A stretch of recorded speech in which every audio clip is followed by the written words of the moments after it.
گھر کے چراغ سے وزیر اعلیٰ پنجاب نے اپنی ہی ٹیم کی 2 اہم وکٹیں اڑا دی۔ شہباز گل اور اون چودھری کی چھٹی کرا دی۔ شہباز گل جو خود کو ڈیفیکٹو وزیر اعلیٰ کے طور پر پیش کر رہے تھے، بظاہر وہ وزیر اعلیٰ پنجاب کے ترجمان تھے، لیکن وزیر اعلیٰ پنجاب ان کی کارکردگی سے خوش نہیں تھے۔ خیال یہ تھا کہ وہ پنجاب حکومت کا دفاع کرنے کی بجائے دوسری سرگرمیوں میں مصروف پائے گئے۔ وزیر اعلیٰ پنجاب نے انہیں عہدے سے ہٹانے کا فیصلہ کیا تھا اور وزیر اعظم کو اس کی باضابطہ اطلاق دے کر منظوری بھی حاصل کر لی گئی تھی۔ اون چودھری کے متعلق یہ تاثر تھا کہ وہ وزیر اعلیٰ پنجاب کی سرگرمیوں کی منفی رپورٹ عمران خان صاحب کو بھیج رہے تھے۔ اون چودھری وزیر اعلیٰ پنجاب کے مشیر تھے۔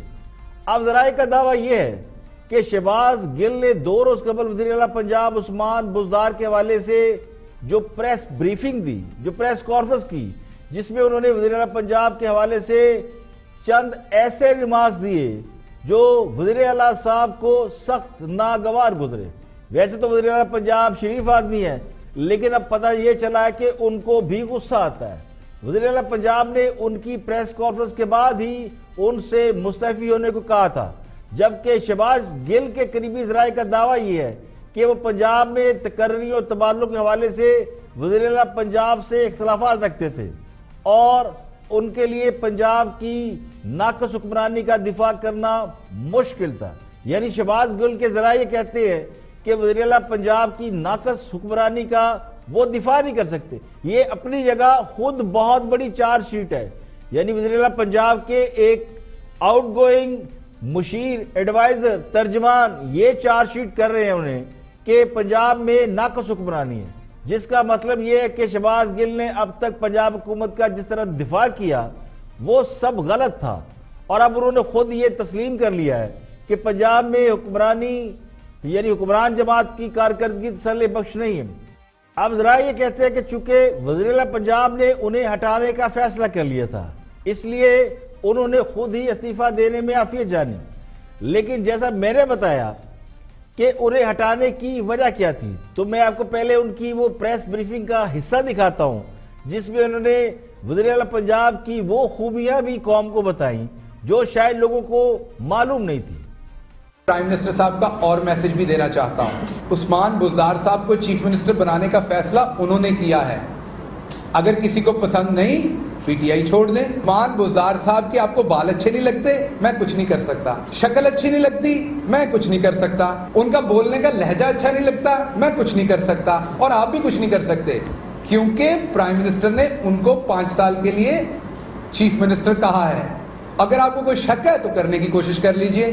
ہاں، جس دن مجھے پرائم منسٹر کہیں گے کل عثمان بزدار صاحب چیف منسٹر نہیں ہے، تو میں ان کی وکالت اسی دن سے نہیں کروں گا، کیونکہ میرے لیڈر عمران خان ہیں۔ ہاں، جس دن پرائم منسٹر فیصلہ چینج کر دیں گے، میں آپ کو عثمان بزدار صاحب کا پیغام دیتا ہوں۔ ان کا پیغام یہ ہے کہ جس دن پرائم منسٹر انہیں کہیں گے کہ وہ چیف منسٹر نہیں ہے، وہ 12 گھنٹے سے زیادہ نہیں لیں گے تمام چیزوں کو وائنڈ اپ کر کے اپنے گھر جانے میں۔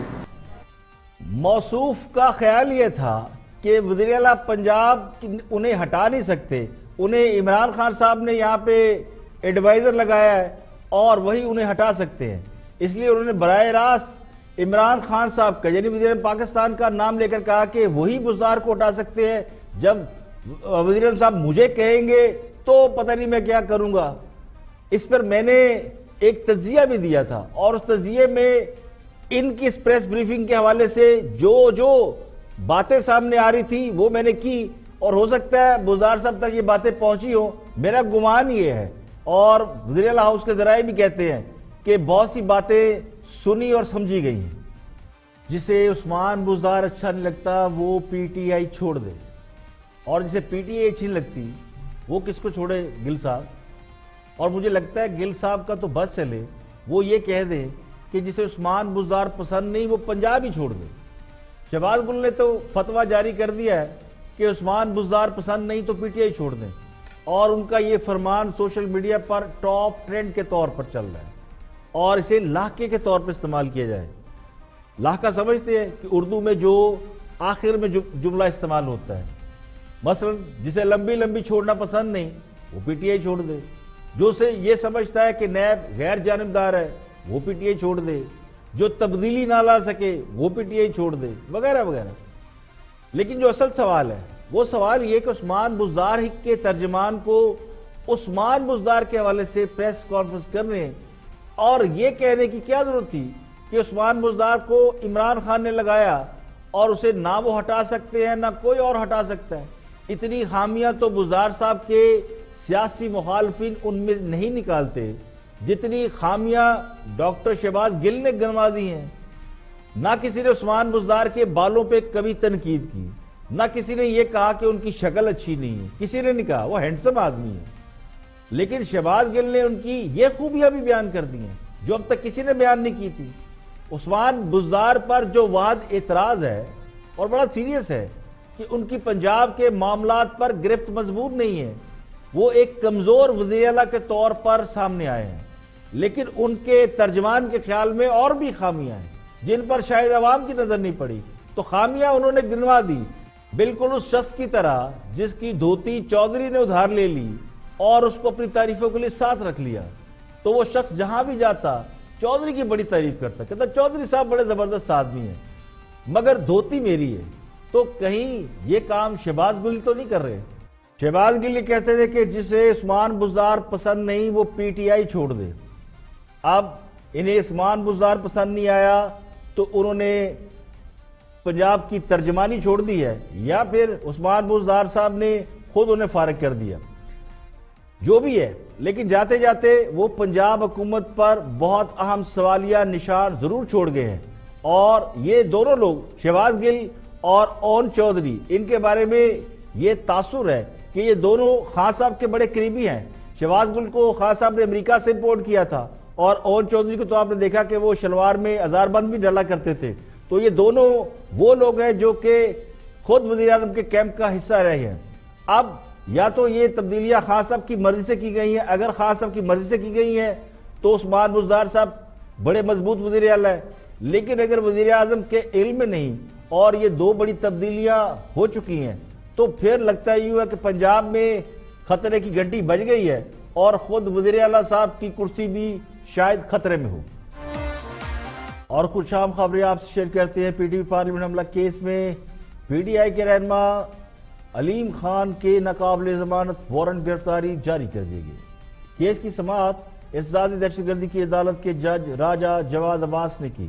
علیم خان مسلسل غیر حاضر تھے، جس کی وجہ سے عدالت کی جانب سے ان کے ناقابل ضمانت وارنٹ گرفتاری جاری کرتے ہوئے انہیں 30 ستمبر تک گرفتار کر کے پیش کرنے کا حکم دیا گیا۔ علیم خان کے خلاف سال 2014 میں پی ٹی آئی کی جانب سے دیے جانے والے دھرنے کے معاملے پر ایف آئی آر درج کی گئی تھی۔ اس کیس میں وزیر اعظم عمران خان، وزیر خارجہ شاہ محمود قریشی، وزیر دفاع پرویز خٹک، چیئرمین قائمہ کمیٹی برائے خزانہ اسد عمر سمیت دیگر پی ٹی آئی کے رہنما نامزد ہیں، جبکہ صدر مملکت ڈاکٹر عارف علوی کو پی ٹی وی پارلیمنٹ حملہ کیس میں صدارتی استثناء حاصل ہے۔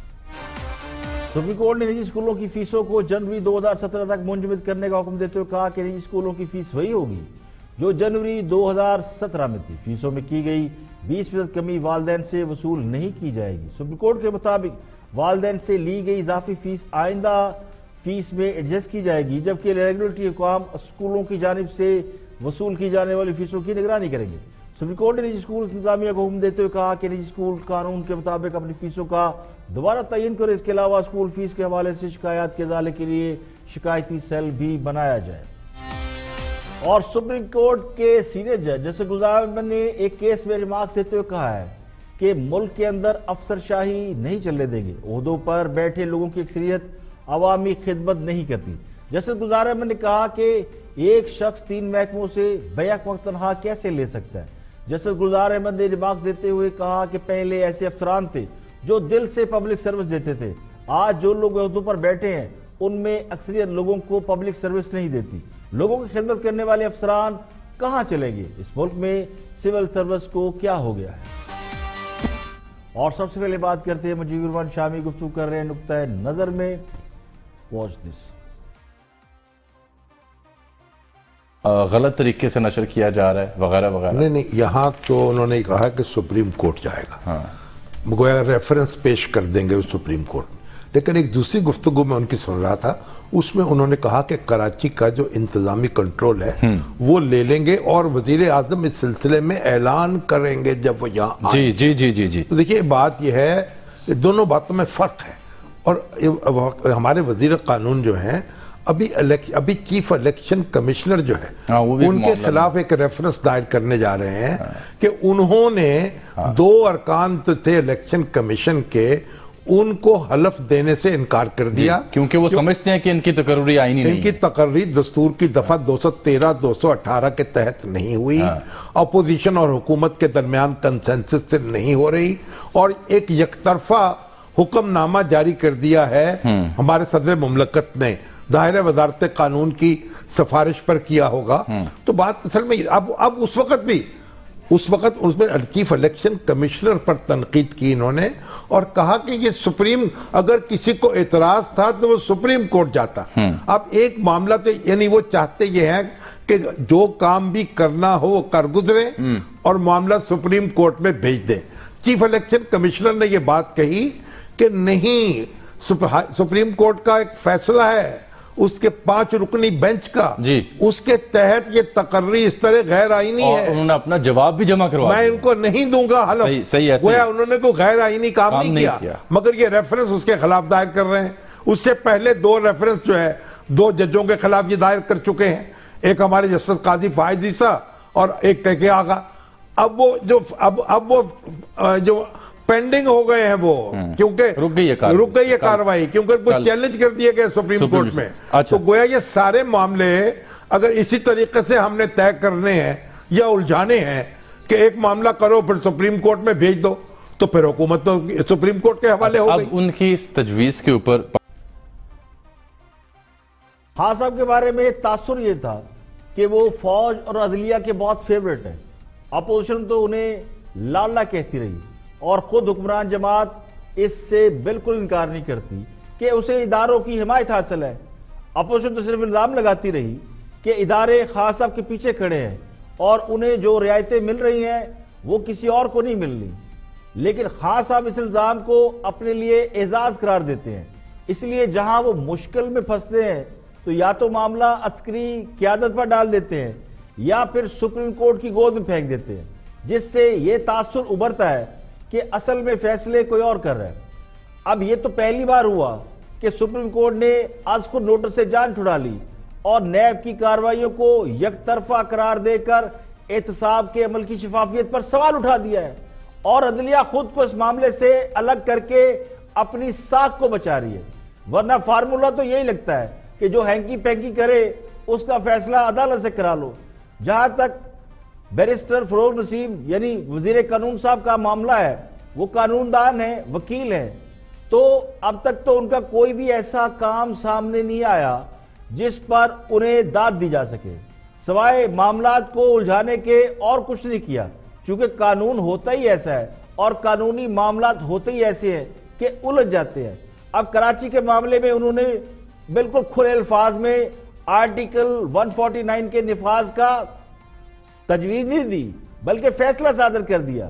اب جس پر حکومت کو سبکی کا سامنا کرنا پڑا ہے، تو لگتا یہ کہ معاملات کو الجھانے کی کوششیں اب بھی جاری ہیں، لیکن میرا گمان یہ کہ اس بات کو بہت سے حلقوں نے محسوس کر لیا ہے کہ ان کی آڑ میں کون کون سے کپڑے دھوئے جا رہے ہیں، جس سے لگتا یہ کہ اب معاملہ اس طرح نہیں چلے گا جس طرح چلتا رہا ہے۔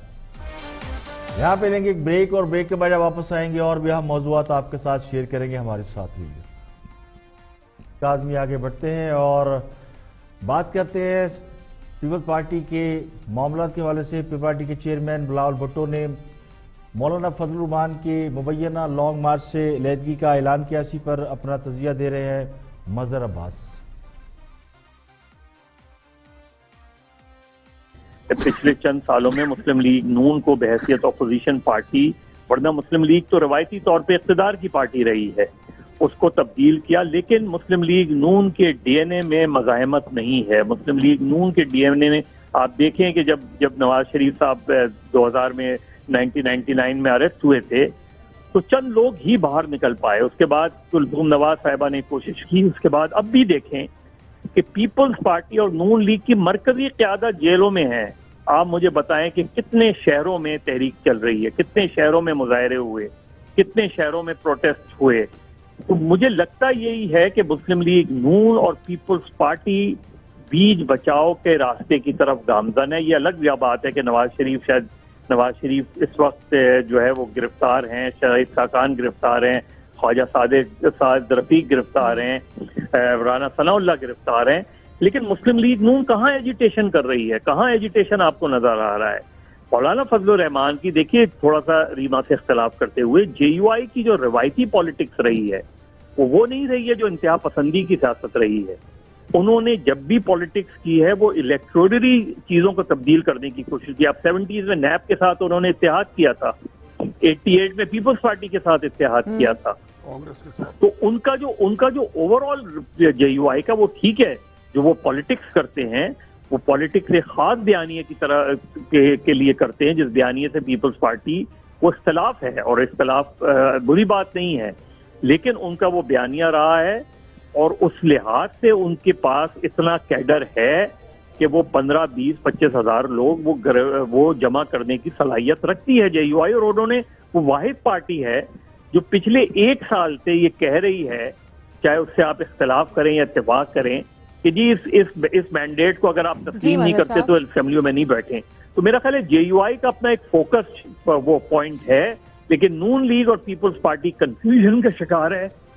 اور میرا خیال ہے نون لیگ کی پیپلز پارٹی, مظہر صاحب آپ نے کہا کہ بیچ بچاؤ کا راستہ اختیار کریں گے, تو مظہر صاحب کیا ڈیل کی طرف آپ کی اطلاعات کیا کہتی ہیں پیپلز پارٹی؟ دیکھیے بلاول بھٹو کو یہ بیان نہیں دینا چاہیے تھا. اس کی وجہ یہ ہے کہ جب آپ نے آل پارٹیز کانفرنس, جس طرح نون لیگ نے اسٹیٹمنٹ دیا تھا کہ جی آل پارٹیز کانفرنس فیصلہ کرے گی, یہ تو جے یو آئی کا اپنا فیصلہ ہے, یہی بیان بلاول بھٹو کو دینا چاہیے تھا. جب آپ یہ کہتے ہیں کہ ہم اس تحریک کا حصہ نہیں ہوں گے, ہم صرف سیاسی اور اخلاقی وہ کریں گے, تو یہ تاثر ابھرے گا کہ آپ کی کہیں یا تو بات چیت چل رہی ہے یا آپ بات چیت کے انتظار میں ہیں. دیکھیے پیپل پارٹی کی کوشش یہ ہے کہ کسی طرح اسٹیبلشمنٹ کے ساتھ ان کے تعلقات بہتر ہو جائیں. بلاول بھٹو کو معلوم ہے کہ مولانا فضل الرحمان اسٹیبلشمنٹ کی گڈ بک میں نہیں ہے. اگر وہ کسی طرح مولانا فضل الرحمان کے ساتھ دھرنے میں شامل ہو بھی جاتے ہیں تو اس سے اسٹیبلشمنٹ کی ناراضگی مزید بڑھ جائے گی. اور ان حالات میں جب آصف علی زرداری صاحب اور فریال تالپور سمیت پیپل پارٹی کے کئی رہنماؤں کے مقدمات چل رہے ہیں, پیپل پارٹی یہ رسک نہیں لینا چاہتی. اور دوسری وجہ وہ یہ بھی نہیں چاہتے کہ حکومت گرائی جائے یا قبل از وقت الیکشن ہو. پیپل پارٹی شاید آخری جماعت ہو جو حکومت گرانے کی حمایت کرے. ایک طرف تو وہ اسٹیبلشمنٹ کو خوش کرنے کی ترکیبیں لڑا رہے ہیں اور دوسری طرف حکومت انہیں ٹف ٹائم دے رہی ہے. حکمران جماعت کی پوری کوشش ہے کہ پیپل پارٹی کو کسی بھی طرح اسٹیبلشمنٹ کے قریب نہ ہونے دیا جائے. اسی لیے کراچی میں آرٹیکل 149 کا شوشہ چھوڑا گیا. یعنی ایک طرف سے یہ پیغام دیا جا رہا ہے کہ جہاں ہو جیسے ہو ویسے ہی رہو, اسٹیبلشمنٹ کے ساتھ رابطوں کو حکومتی حلقوں میں پسندیدگی کی نظر سے نہیں دیکھا جا رہا. تو پیپل پارٹی دوسری طرف پوری طرح یہ تاثر دے رہی ہے کہ وہ اسٹیبلشمنٹ کو خوش کرنے کے لیے کچھ بھی کرنے کو تیار ہے, چاہے سینٹ کے انتخابات ہوں یا پھر مولانا فضل الرحمان کا لاک ڈاؤن ہو. تو میرا ذاتی خیال یہ ہے کہ بلاول بھٹو نے سوچ سمجھ کر یہ بیان دیا کہ وہ مولانا فضل الرحمان کے دھرنے میں نہیں جا رہے, اور کراچی میں جو آرٹیکل 149 کی بات ہوئی وہ ان کی اسی موو کا ریئیکشن. جو لوگ یہ کہتے ہیں کہ مسلم لیگ نون ایجیٹیشن کی پارٹی نہیں, احتجاج کرنے کا دم ہم نہیں, یعنی یہ وہ لوگ نہیں جو سڑکوں پر نکل سکے, جو کسی بھی طرح کی تحریک میں حصہ لے سکیں, جو دھرنے کریں, جو احتجاج کر سکیں. یہ مثال اس لیے دی جا رہی ہے کہ چونکہ مولانا فضل الرحمان نے اسلام آباد کی طرف لانگ مارچ کا یا لاک ڈاؤن کرنے کا اعلان کر رکھا ہے اور 2 بڑی سیاسی جماعتوں کو وہ ساتھ لے کے چلنا چاہتے ہیں, تو پیپل پارٹی اس معاملے سے الگ تھلگ ہو چکی ہے. اور پیپل پارٹی نے یہ اعلان کیا کہ وہ مولانا کے لاک ڈاؤن کا حصہ نہیں بنے گا. اب بچی ہے پاکستان مسلم لیگ نون, تو ان کے سیاسی مخالفین کہہ رہے ہیں کہ مسلم لیگ نون تو ایجیٹیشن کی پارٹی نہیں، وہ احتجاج ہی نہیں کر سکتی، تو کم از کم وہ اس بات کا تو کھلے دل سے اعتراف کریں کہ وہ دوسری سیاسی جماعتوں کے برعکس مشکل وقت میں بھی مضبوطی کے ساتھ کھڑے ہیں۔ مسلم لیگ نون کا کوئی ایک سینئر رہنما بتائیں جو دوسری پارٹی میں گیا ہو، پارٹی کے اندر کوئی ڈویژن ہوئی ہو، کوئی نئے نام سے پارٹی بن گئی ہو، یا قیادت پر کسی کو اختلاف ہوا ہو۔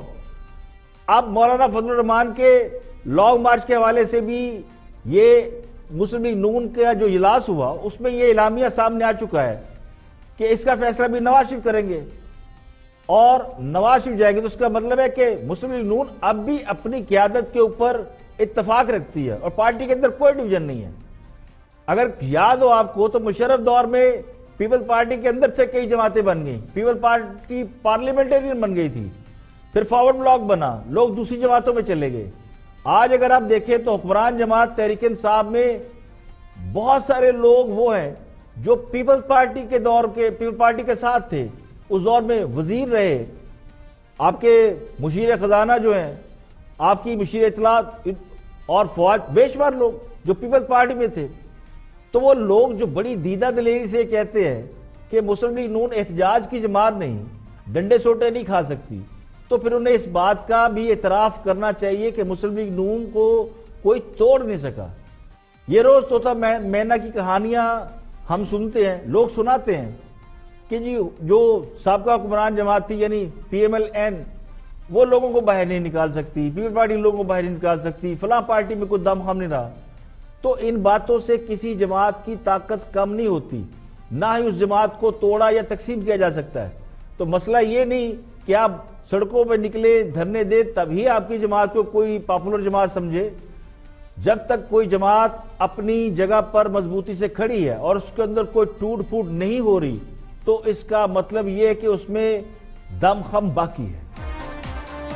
آگے بڑھتے ہیں اور گفتگو کرتے ہیں گیس انفراسٹرکچر ڈیولپمنٹ کے نام سے جو ایک ٹیکس تھا جو لوگوں نے دیا اور صنعت کاروں اور تاجروں نے وصول کیا، جسے بعد میں حکومت نے معاف کیا۔ اس پر اب بھی ڈیبیٹ جاری ہے، گو یہ معاملہ سپریم کورٹ میں جا چکا ہے، سپریم کورٹ نے اس کی ہیئرنگ کے لیے ڈیٹ بھی مقرر کر دی ہے، لیکن اب تک حکمران جماعت اس پر ڈیبیٹ بھی کر رہی ہے اور وضاحتیں بھی دے رہی ہے۔ عثمان ڈار اس حوالے سے کیا کہتے ہیں، واچ پلیز۔ میں یہ دونوں کورٹ میں کیسز ہارے ہیں، اسٹے کروائے ہیں انہوں نے۔ یہ کہنا کہ ہمیں بڑی ہمدردی تھی، نہیں کوئی ذکر نہیں کر رہا، وہ کسی اور اینگل سے کر رہے ہیں۔ 147 ارب روپے کے قریب انہوں نے ریکور کیا پیپلز پارٹی کے دور میں، پی ایم ایل این نے ریکوری کی۔ 295 بلین کی بات کرتے ہیں جو گورنمنٹ کی طرف ہے، جس میں اگر خدا نہ خواستہ میں اس طرف آ رہا ہوں، 416 میں بعد میں آ رہا ہوں، خدا نہ خواستہ پوری جان لڑائیں گے، کیس نہیں ہاریں گے، اگر خدا نہ خواستہ آ جاتے ہیں وہ واپس کرنے۔ 416 کی جو آپ بات کر رہے ہیں اور جس 50% کی رائٹ آف کی بات ہو رہی ہے، جس میں آپ سمجھتے ہیں یا قوم کو، میں تو سمجھتا ہوں گمراہ کرنے کی کوشش کی جا رہی ہے۔ اس لیے دیکھیں اگر آپ 50% رائٹ آف دے رہے ہیں، وہ آلموسٹ وہ اماؤنٹ ہے۔ 50% رائٹ آف کتنا بنتا ہے ویسے؟ 208 ارب ہوگا۔ 208 ارب آپ لون کتنے لینے جا رہے ہوتے ہیں جو کہ جناب یہ آئی ایم ایف سے 6 بلین میں نے یہ کتنے 2 ارب ڈالر بنتے ہیں؟ تقریباً 2 ارب ڈالر بنتے ہیں اور پینلٹیز کا بنتا ہے 2 بلین ڈالر بنتے ہیں۔ فارم کا ٹیکس کا پیسہ نہیں جا رہا ہے، اس میں تقریباً وہ انٹرسٹ کی آلموسٹ انٹرسٹ کی رقم جو ہے وہ رائٹ آف ہو رہی ہے، باقی تو آپ کی تقریباً انٹرسٹ کی رقم رائٹ آف نہیں ہو رہی۔ پلنٹی اور انٹرسٹ یہ 208 ارب جو آپ سپلٹ کر رہے ہیں 416 کو، اس کو پلس کر کے دیکھ لیں تقریباً آپ اس کے قریب ہو رہے ہیں۔ لیکن پھر بھی اس کنٹروورسی کو جو میڈیا پہ آگئی کہ شاید کوئی مکمکا ہو گیا ہے، نیت صاف تھی، ٹرانسپیرنٹ گورنمنٹ ہم نے واپس لے لیا، let the court decide, supreme court فیصلہ کرے گی، اس میں گورنمنٹ کیا آپ کر سکتی ہے؟ یہ بتائیں رمیش کمار صاحب آپ کی پارٹی میں کون؟ رمیش کمار صاحب۔ جی جی ناظرین، رمیش کمار صاحب نے ایک آرٹیکل لکھا ہے، آج اخبار میں یہ آرٹیکل ہے، اس کا صرف ایک پیراگراف میں آپ کو دکھا دیتا ہوں، اور اس میں لکھتے ہیں کہ ایک عام آدمی کے لیے زندگی روز بروز مشکل ہوتی جا رہی ہے، تو دوسری طرف 208 ارب روپے کے قرضے معاف کرنے کے لیے آرڈیننس کا اجرا، جبکہ میڈیا کے دباؤ پر واپسی کی وجوہات پر تبصرہ کرنے کے لیے کسی کے پاس کوئی جواز نہیں ہے۔ پی ٹی آئی میں ایسے لوگ بھی ہیں جو کہ یہ سوالات بھی اٹھا رہے ہیں اور پرنسپلز کے ساتھ کھڑے ہیں۔ ایشو سے اپڈیٹڈ نہیں ہو گیا شاید۔ میں حلفاً کہتا ہوں کہ گورنمنٹ کی نیت صاف تھی، اس میں کوئی ایسا مکمکا نہیں تھا، اور یہ جب سپریم کورٹ کا فیصلہ آئے گا آپ لوگ دیکھ لیجئے گا۔ دوسری طرف آپ کو اتنے سیریس اکنامک کرائسس کا سامنا ہے، اور آپ کو 208 ارب روپے جو آ رہے ہیں جو ڈوبے ہوئے ہیں، جو انہی لوگوں نے کیسز ہار کے اپوزیشن والوں نے اپنے دور کا میس، اور آج اس کے اوپر سیاست کرنا چاہ رہے ہیں۔ یہ payable to government of Pakistan اتنی رپورٹس میں کیسے ہیں؟ صرف Arshad opposition G I D C پہ سیاست کرنا چاہ رہی ہے۔ دیکھیں آسان سا سوال ہے، اگر نیت ٹھیک تھی تو پھر جو حکم نامہ جاری کیا گیا، جو صدارتی آرڈیننس جاری کر کے لوگوں کے 208 ارب روپے معاف کیے گئے، وہ صدارتی آرڈیننس واپس کیوں لیا؟ اس پر حکومت نے سٹینڈ کیوں نہیں لیا؟ اگر میری کسی کام پر نیت ٹھیک ہے اور میں نے وہ کام نیک نیت سے کیا ہے تو مجھے اس پر سٹینڈ لینا چاہیے یا نہیں؟ یہ تو میڈیا نے شور مچایا کہ عوام کی جیبوں سے جو ٹیکس وصول کر لیا گیا، وہ بہت ساری کمپنیوں نے، بہت سارے اداروں نے، کارخانوں نے ٹیکس لے لیا، لیکن یہ ٹیکس اب ارب پتی تاجروں کو معاف کیا جا رہا ہے۔ یہ کوئی چھوٹا موٹا ٹیکس نہیں، 208 ارب روپے بنتے ہیں۔ اگر میڈیا شور نہ مچاتا تو اب تک یہ معاملہ کلیئر ہو چکا ہوتا، یعنی پیسے جیب میں جا چکے ہوتے۔ حکومت کا استدلال یہ ہے، یعنی جو حکومت کا پوائنٹ آف ویو ہے وہ یہ کہ گیس انفراسٹرکچر ڈیولپمنٹ ٹیکس جسے ہم سیس کہتے ہیں، وہ تقریباً 406 ارب روپے بنتا ہے، جو حکومت نے تاجروں صنعت کاروں سے لینا ہے، جو فرٹیلائزر والوں کے پاس ہے، جو پاور سیکٹر کے پاس ہے۔ یہ رقم ڈوبی ہوئی تھی تو ہم نے آدھے پیسے معاف کر کے آدھے وصول کرنا تھے، یعنی 406 میں سے 416 تقریباً بنتے ہیں، 208 ارب روپے معاف کر دیے گئے تھے اور 208 ارب روپے وصول کرنے تھے۔ ابھی اس میں انٹرسٹ شامل نہیں ہے، لیکن جو اصل معاملہ ہے کہ 208 ارب روپے وصول کرنے تھے، یہ بھی کوئی یکمشت حکومت کو نہیں ملنے تھے، اس کے لیے بھی ایک انلیمیٹڈ ٹائم دیا جا رہا تھا۔ جو سب سے بڑی بدنیتی اس کیس میں تھی وہ یہ تھی کہ اس میں بینیفیشری وہ لوگ تھے جو الیکشن کے فائنینسر تھے۔ نام سب کو پتا ہے، نام سامنے آ چکے ہیں، وہ کون کون سے ارب پتی، تاجر، صنعت کار، بزنس مین، وہ کون لوگ تھے، سب کے نام موجود ہیں۔ تو انہیں فائدہ دینے کی کوشش کی گئی۔ دیکھیں یہ حکومت کا بل ہے جو حکومت نے صنعت کاروں سے وصول کرنا ہے۔ ایک عام آدمی کو تو آپ 2 روپے کا بل معاف نہیں کر سکتے، اور یہ جو 200-250 ارب روپیہ آپ نے صنعت کاروں سے وصول کرنا ہے، اسے معاف کرنے کا کیا جواز بنتا ہے؟ اب اگر آپ یہ کہیں کہ جی اپوزیشن پر سیاست کر رہی ہے تو اپوزیشن نے سیاست ہی کرنی ہے، اور کیا کرنا ہے۔ یہاں پہ لیں گے ایک بریک، اور بریک کے بعد واپس آئیں گے اور بھی ہم موضوعات آپ کے ساتھ شیئر کریں گے، ہمارے ساتھ رہیے۔